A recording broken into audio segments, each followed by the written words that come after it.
We practiced last night. Jeff was unable to practice with the ankle, so won't know more about him till probably tomorrow or later in the week. So Heinrich and Chuba obviously took the reps behind him. That was really the one major injury. Blaze came out of the game with a banged up shoulder, but we think we'll see him tomorrow if Blaze can go. We expect him to be able to go. But that was it injury-wise. Obviously, as a team, the guys are disappointed. But I think that they understand that we have a chance to be a good team, and it starts this week for us coming back home. So we're excited to play at home, excited to play in front of the home fans, and I'm excited to watch them do that. So I'll answer all your guys' questions. After the game with Jeff, I think you indicated high ankle. Is it a high ankle? They said that to me on the field, but it doesn't appear to be one of those 4 to 5 week true high ankle. It doesn't appear to be that. So he moved around last night. He was kind of we have that training area for the guys that aren't practicing, and he was moving around in there. So with quarterbacks, I never know with the ankle what that's going to mean. So I'd have to see him before I know much more about that.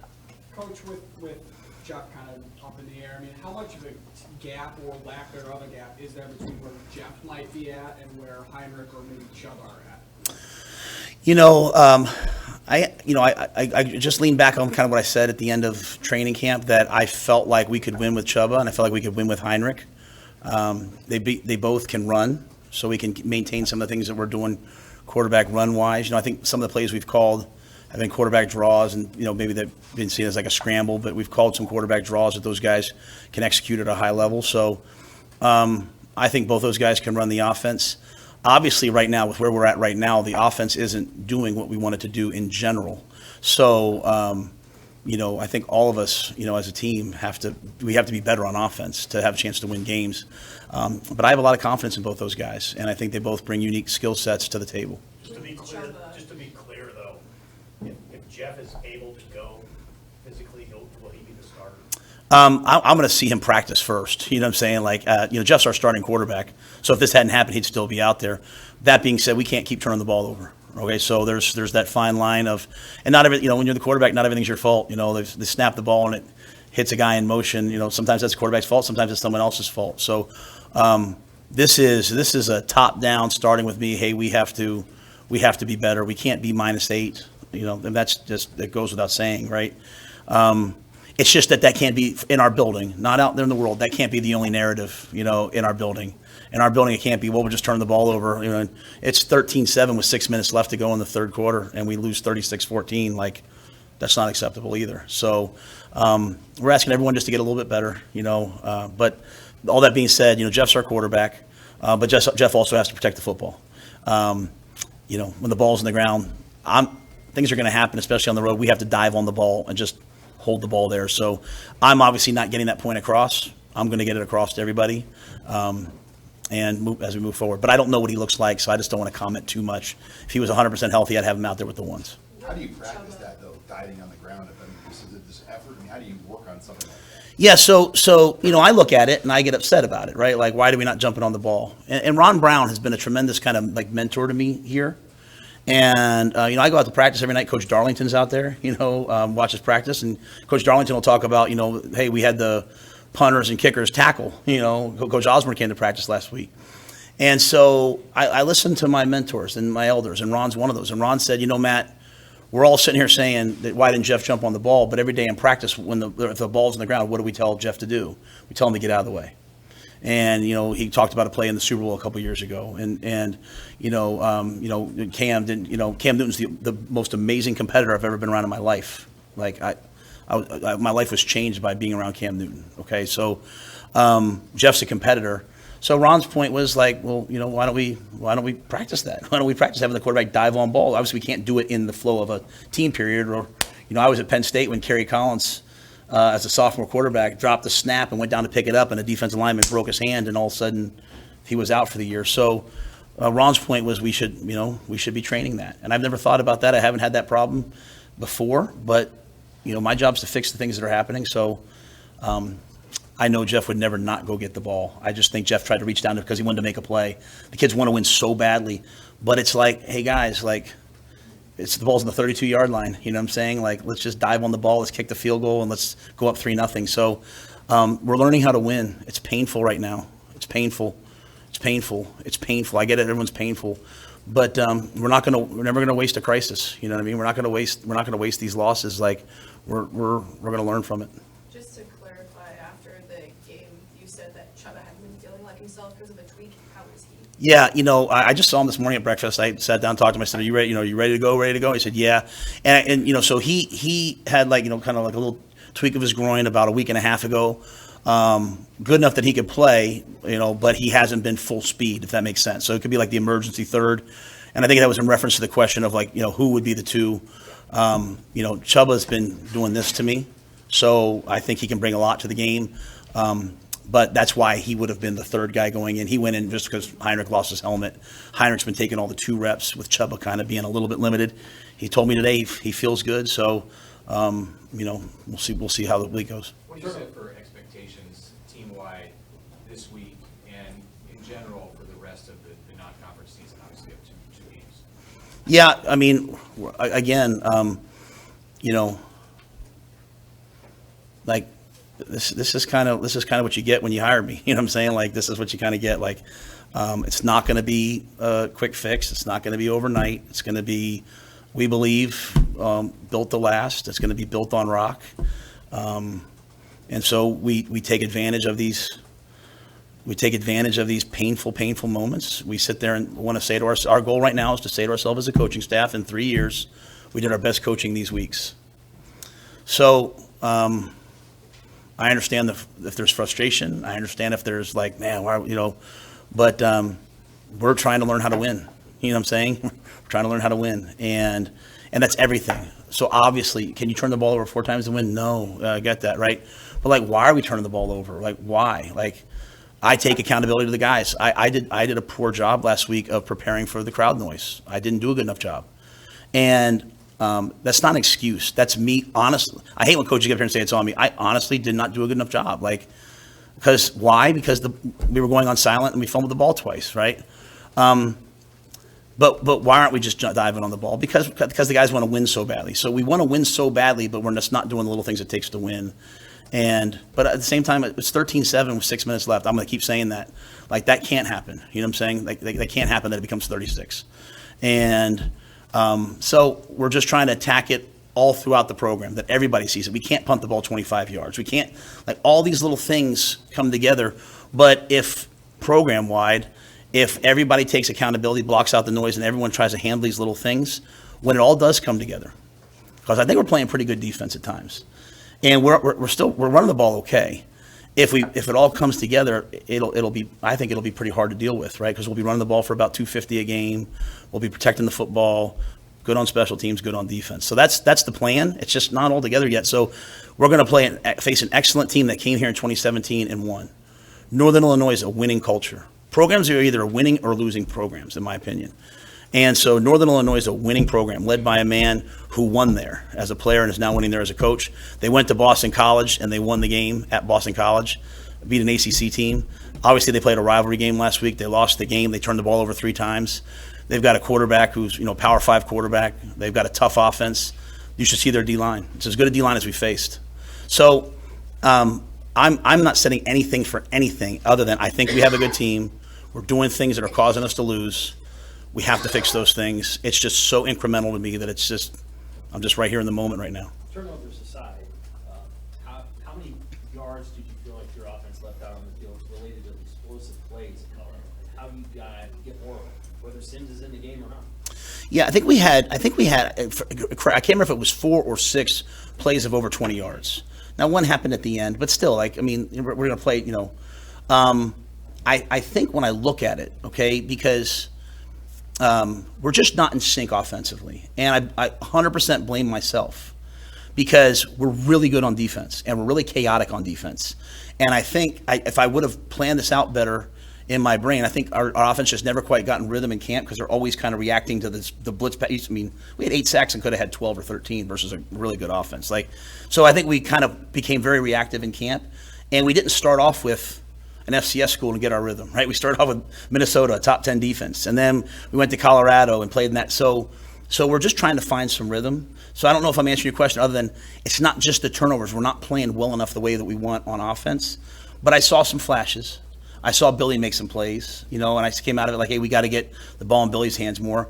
I think you see, we take the ball the first drive, and everything's not perfect, and we still down in field goal range. We take the ball, we answer the call, we take it 64 yards down there, we have it on the 32-yard line. It's 3rd and 5, or 35, whatever it was. It's 3rd and 5, 2 downs, and then the ball hits the ground. So it's about the turnovers, but it's also about just the overall flow and execution and getting in rhythm. And when I say this is what you get when you hire me, not to go 0-2, hopefully. What I mean by is I'm not going to change.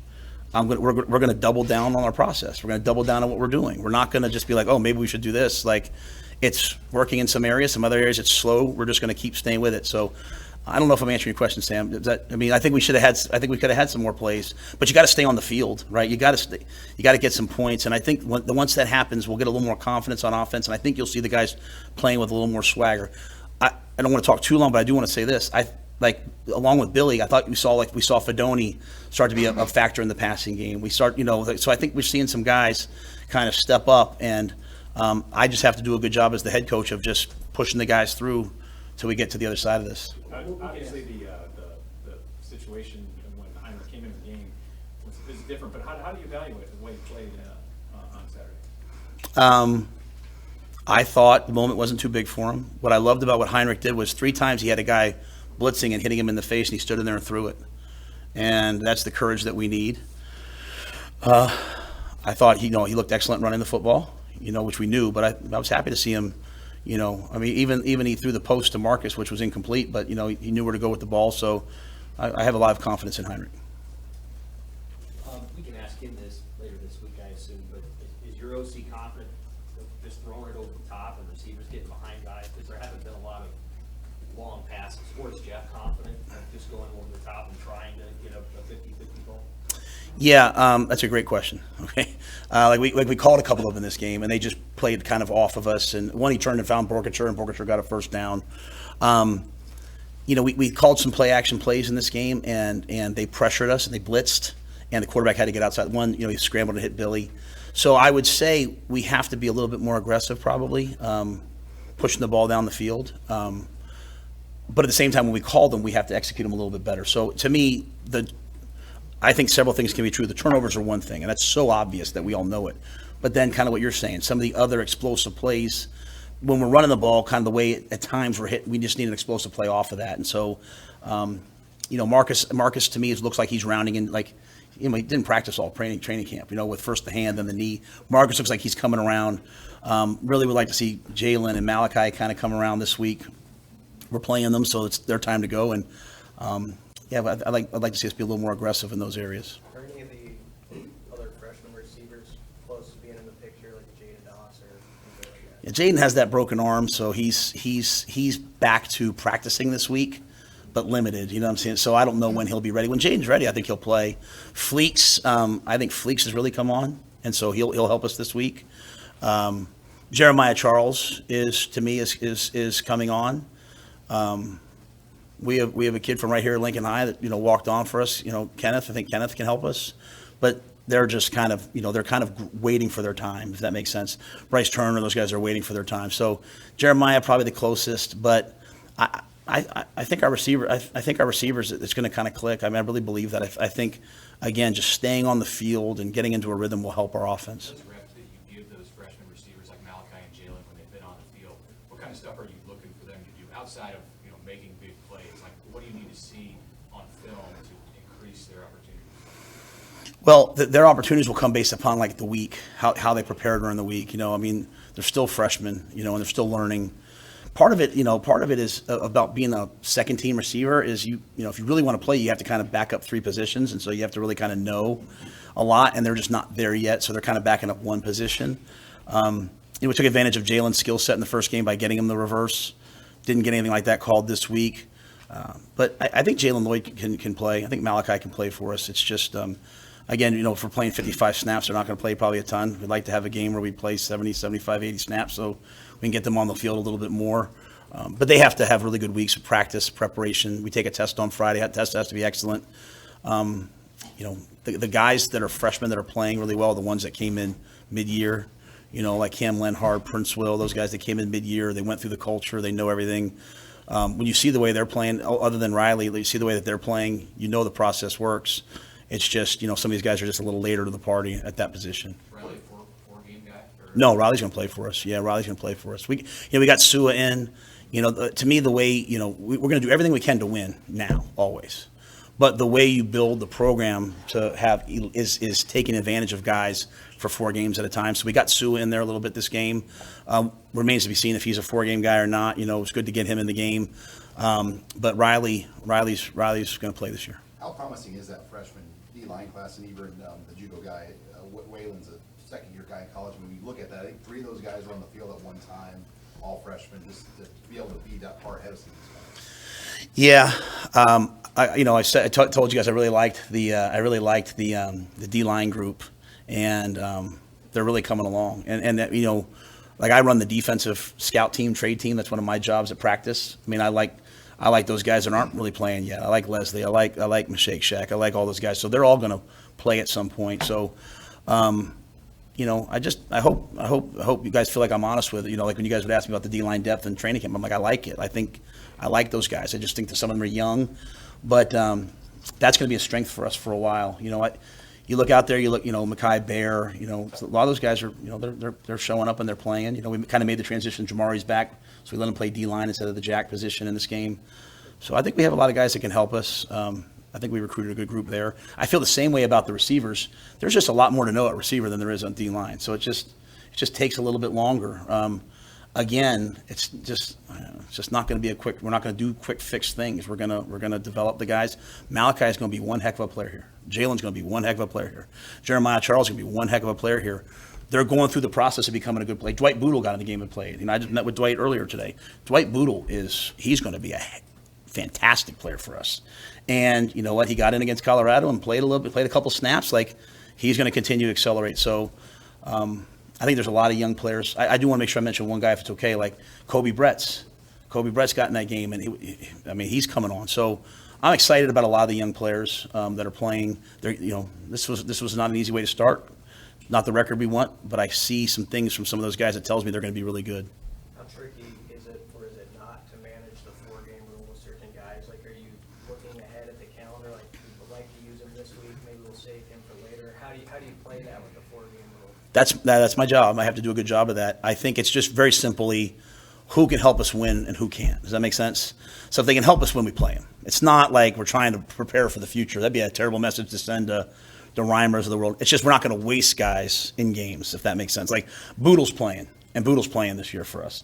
So he might have only played 5 or 6 snaps so far, but it's because we think he's going to play throughout the course of this year. So we're playing Boodle, if that makes sense. There's some other guys I look at AJ Rollins. I think he can help us. He hasn't played a ton yet, so I'm like, hey, let's get AJ up and going. So when it comes to the 4-game rule, it's very simply about, hey, are they ready to help us yet or not? If they're not ready, then I'm just sort of like, hey, get them ready for later in the year, because we're going to have injuries. There's a lot of I know everyone's like, it's 2 games in, and there's a lot of football left. There's a lot of football left, and so the process of like just trying to get a little bit better as a team, it's the same thing for the players. And that is the one thing I pointed out to the guys, right? I'm like, hey, I know we're 0-2, and I know, it's natural to say, like, Coach, you have us working so hard and we're not getting the results we wanted. But as a player, like Javen, is this process working for you? Are you a better player than you were a year ago? Like, Luke Reimer is all over the field. Nick Henrich is all over the field. Nash Hutchmacher is one of the best players on the field when he steps on the field. So just per player, is it working? And then just taking that same approach with the freshmen. And, Deshaun Singleton didn't even play Omar didn't even play last year. Those guys are excellent players right now. We just have to get it for the whole team. Coach, you just mentioned a lot of the defensive players. How good of a teacher is Tony White? Oh, wow. I think Tony's fantastic. He has this amazing gift. I'll be honest with you, like, that tempo was so fast. I was kind of hoping with some Big Ten refs that'd slow the tempo down a little bit, and like we wouldn't let them run plays before the chains got set. And, but it was fast, and that's credit to Sean Lewis. He's an excellent coach for them. But I've never seen like a defense be able to get into so many multiple looks versus that tempo, and that's Tony's teaching. That's the defensive staff. but Tony just stays so calm during the game. Like he doesn't get emotional. He just sees what's happening. And I think that, you know what, I apologize. I don't have the number. You guys could probably, I think we had 20 some guys on defense play over 10 snaps. So like, you know, again, as I told Reimer and those guys, like I told you I wouldn't make you play 80 snaps every game. You know, like we're playing 40. I think Reimer played 50. Some guys are playing 40. Nash played 40. It's because like I don't notice a difference because everyone's kind of playing at one standard because Tony does such a good job of teaching them and coaching them. I think he's an excellent coach. Coach, home opener, have you thought about what that's going to be like for you? I know you got a lot of stuff sworn around, but how's that going to be like for you to be the head coach of Nebraska at Memorial Stadium for a home crowd? It'll be amazing. It'll be amazing. I came here for a reason. I came here because I wanted to raise my kids here, as I've said. I came here because I believe in this place and the leadership. And I came here because I know what University of Nebraska means to college football. And we made a decision to build it the right way, in a way that would adequately represent the values of Nebraska. And so while we're not getting the result we want right now, doesn't mean I'm at all deterred. Whereas I know some people are like, man, it's been like, you know, however many years of this. For me, it's 2 games. 2 games of what we're trying to build. And so I'm so excited to come home. And I'll just say this, like I just sat, like I was almost late. They were panicking because I was just sitting there kicking it with Luke Reimer for like 30 minutes. The fact that he's bought into what we do on defense, without knowing if it would work or not, like, and having a lot of success in another defense, like I hope people understand like what he's done for me, what he's done, like he's helped me make this transition. So, yeah, I mean, I absolutely love it here. Hope that we're here for a long time, and being there, you know, like my wife, my kids, it'll be special for me. Are you big stadium guy? Like when you walk in a stadium, you kind of take in the architecture of it. What did you think when you saw Memorial Stadium for the first time? On game days or just in general? I'll tell you this. There's sometimes like, you know, we work late or whatever. I walk out of the football offices on the concourse and I make a left. And I love to walk down and see the facade of the original Memorial Stadium. And I love to look at the team pictures, you know, of like 19, whatever. You ever go with Sat sometime? Like there's one gentleman who's in like a bunch of pictures in a row. We're not really sure who he is. We've asked people.